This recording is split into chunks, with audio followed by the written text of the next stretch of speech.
The following episode will contain spoilers. You have been warned. You're listening to Cinema IRL, the podcast that throws you into the movie and asks the question, what would you do? Are you having one of them days? We certainly try not to, but Amber and Scott discuss what they would do if they were. And now, Cinema IRL. I wish I could switch places for just one day. What would you do? Put yourself in my shoes. How do we handle this? What would you do? Put yourself in my position. What would you do? Now it's your turn. It was one of them days. It was indeed. This episode, we are talking about best friends and roommates Drew and Alisa, who are about to have one of them days. When they discovered Alisa's boyfriend has blown their rent money, the duo finds themselves going to extremes in a comical race against the clock to avoid eviction and keep their friendship intact. Kind of comical. Yeah, so it was one of those movies where just everything that can go wrong goes wrong. Womp womp. Yeah. So initially, it is Alicia's bad choice in men that starts this fiasco, in that she gave him the two gals' rent money to give to the landlord, which he didn't. He did it to buy a bunch of T-shirts. Did it say Gucci or Coochie? Yeah, it changed the Gucci logo to Coochie. Yes, and he was going to start a new business with his Coochie T-shirts. And Wow. Just Yeah. wow. yeah, so One of them days. yeah, so it just keeps getting worse and worse as Drew has an interview at 4:00, and they have not paid the rent, and the landlord says, yeah, I'm over this. You need to pay it by 6:00 tonight. So then they're trying to figure out how to pay the money when they gave away all their money, basically, to the rent, which never made it to the landlord.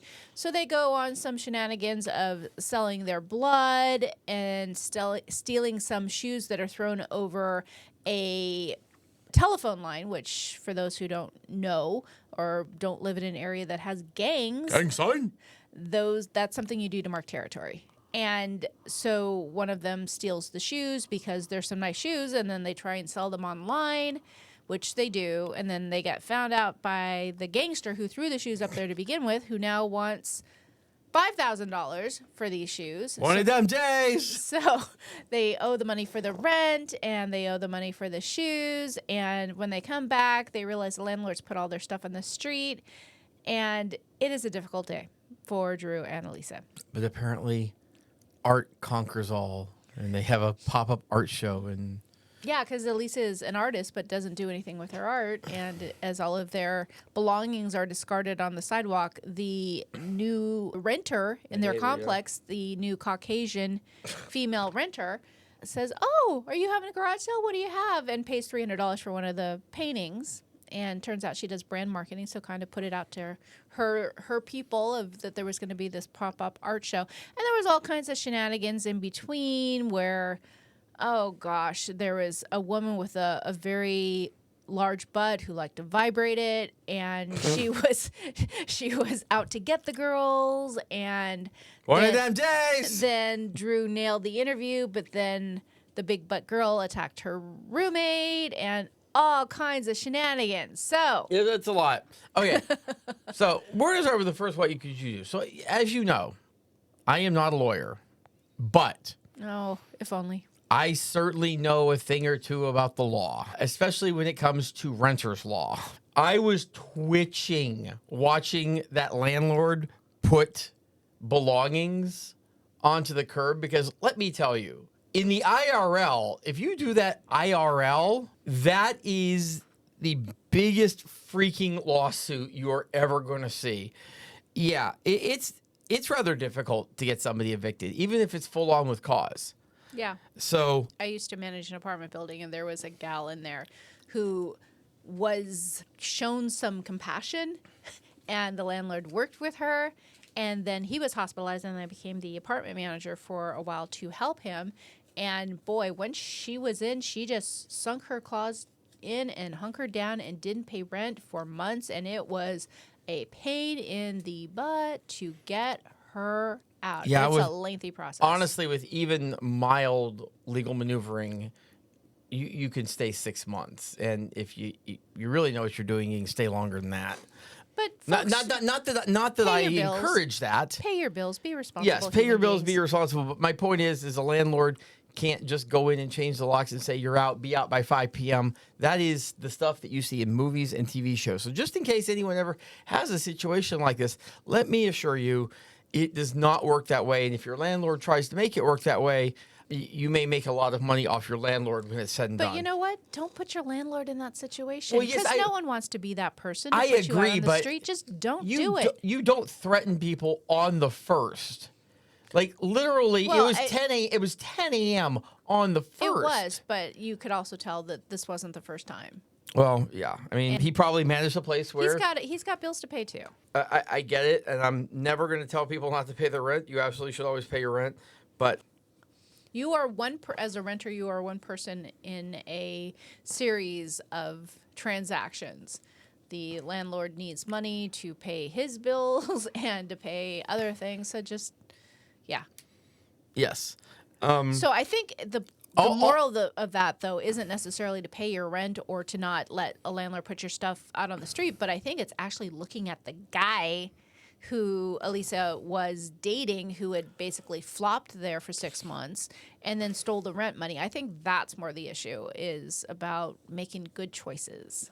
Yeah, and by the way, in the epilogue, how do they not warn Bethany? Bethany, who basically saved their ass.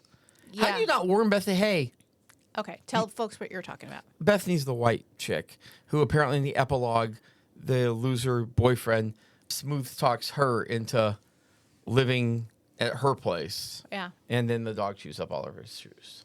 Yeah. Speaking of legal, Stimulating episodes here, folks. I mean, it's funny.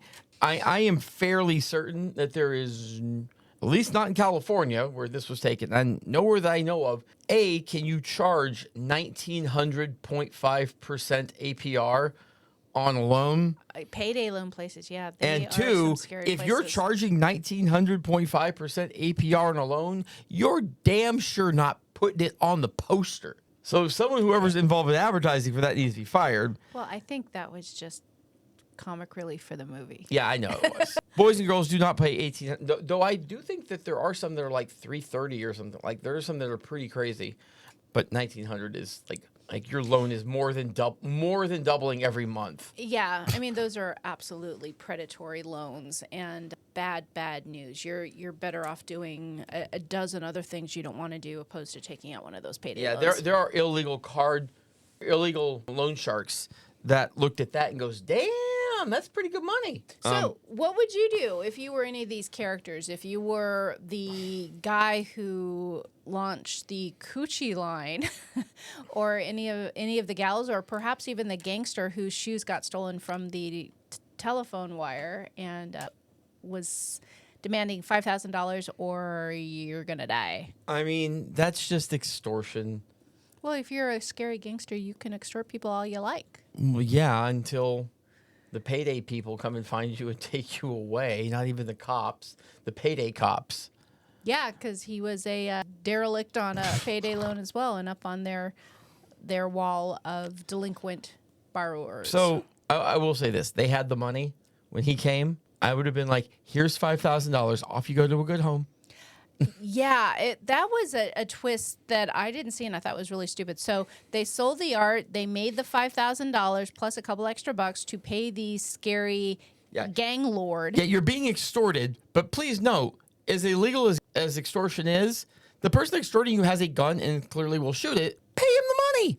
Yeah. You can be right or you can be dead. Exactly. Or alive, I should say. Right or alive. He shot it up in the air to scare off everybody, any sort of witnesses, and then tracked them down through the streets. And yeah, Alisa's idea was, hey, I have an idea. I'll be right back.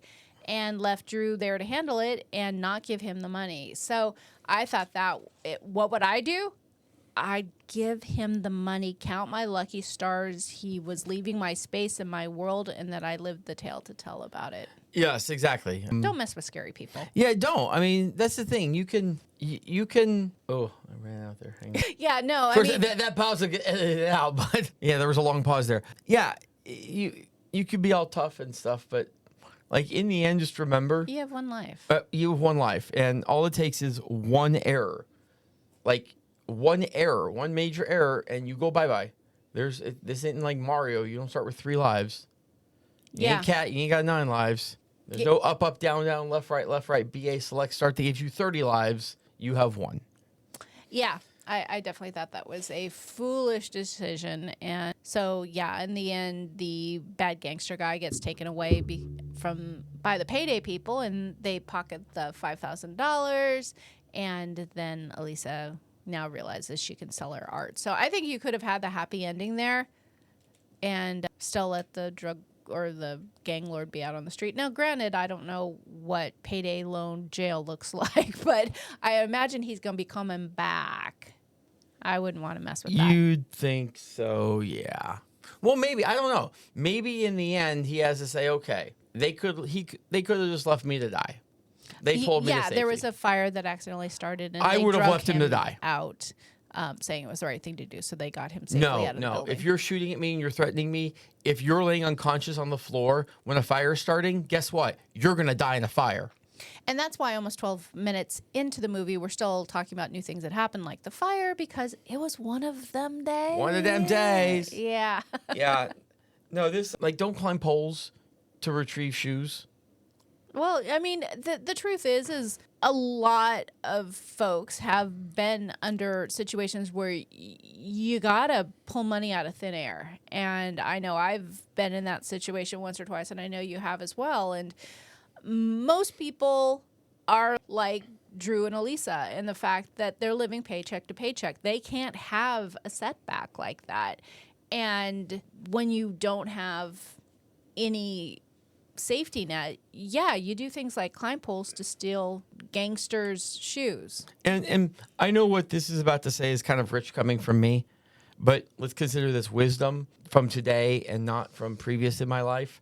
Okay, should be good, folks. Keep good credit so that when Sorry.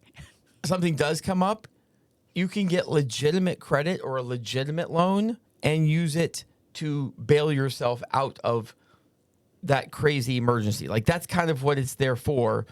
Yeah, I mean, it's important to remember that your actions today for short-term gratification do have long-term consequences, and your credit score is definitely something that a lot of folks don't think about. But boy, when you have a crappy one and you need some help, you're really out of luck. Oh yeah, guys, let me tell you, as a guy who has been there and finally crawled out of it, no, it's not good. Don't get a credit card when you're in college. Just don't. I think that's where it started with me, and it just went downhill from there. Yeah, it's not money. It's not money. No. In general, you shouldn't spend it unless you can pay it off immediately. It's like giving everyone an IOU saying, I don't have money right now, but I will in 3 months or 6 months or 1 year or 2 years or 5 years. Here, take my IOU. Yeah, and don't get me wrong. There's good debt and bad debt. A car, a house, things like that, that's good debt. Yeah. Credit cards are definitely not good Credit debt. cards, not good debt. Loan sharks and payday loans, definitely not good Yeah, debt. for sure. So what would I do if I had one of them days? Wow. You know, it just kept coming and coming and coming. I got to say, if I was the main character of Drew, that Alisa character is definitely one of those BFFs that you love to hang with, but kind of brings you down a little bit. In my opinion, that's what I thought. I thought Alisa, although they had been friends since childhood, she definitely seemed like one of those ones that just always kind of keeps you in hot water. Yeah, and I like how the stereotype of that. Why is she with him? Oh, because the dude takes off his robe and the dude has like a 17-inch dong. You could not stop staring. I mean, not that we saw the actual anything. But, I mean, it went down to the bottom of, like, gym shorts. And not the short gym shorts. Like the regular length gym shorts. Like the ones that come... Like the underwear shorts. Like a couple of inches above your knee. You couldn't stop staring, even though you knew it wasn't real. Yeah, exactly. You're like, wow, okay. Girl, how you not impaled? Yeah. No, there's one of them days. Yeah, that was the high point for Alisa, and after that, everything went sideways for her. So, what would I do if I had a day like they did? I guess aside from I would give the scary gangster guy his 5K, I would do a lot of the things that they did, and the fact of you just got to frickin' hustle and you got to pull a miracle out of nowhere because there's consequences. Yeah, I'm just looking at the landlord and saying, Well, you're squatting there. I know what you're doing. do what you got to do. I'm turning around. I'm going back to bed and saying, I don't want to have one of them days. We hope you enjoyed our episode. Thank you for listening. And to catch all the new episodes, please subscribe. We release 2 to 3 episodes weekly, so we'll have new content regularly. Until next time.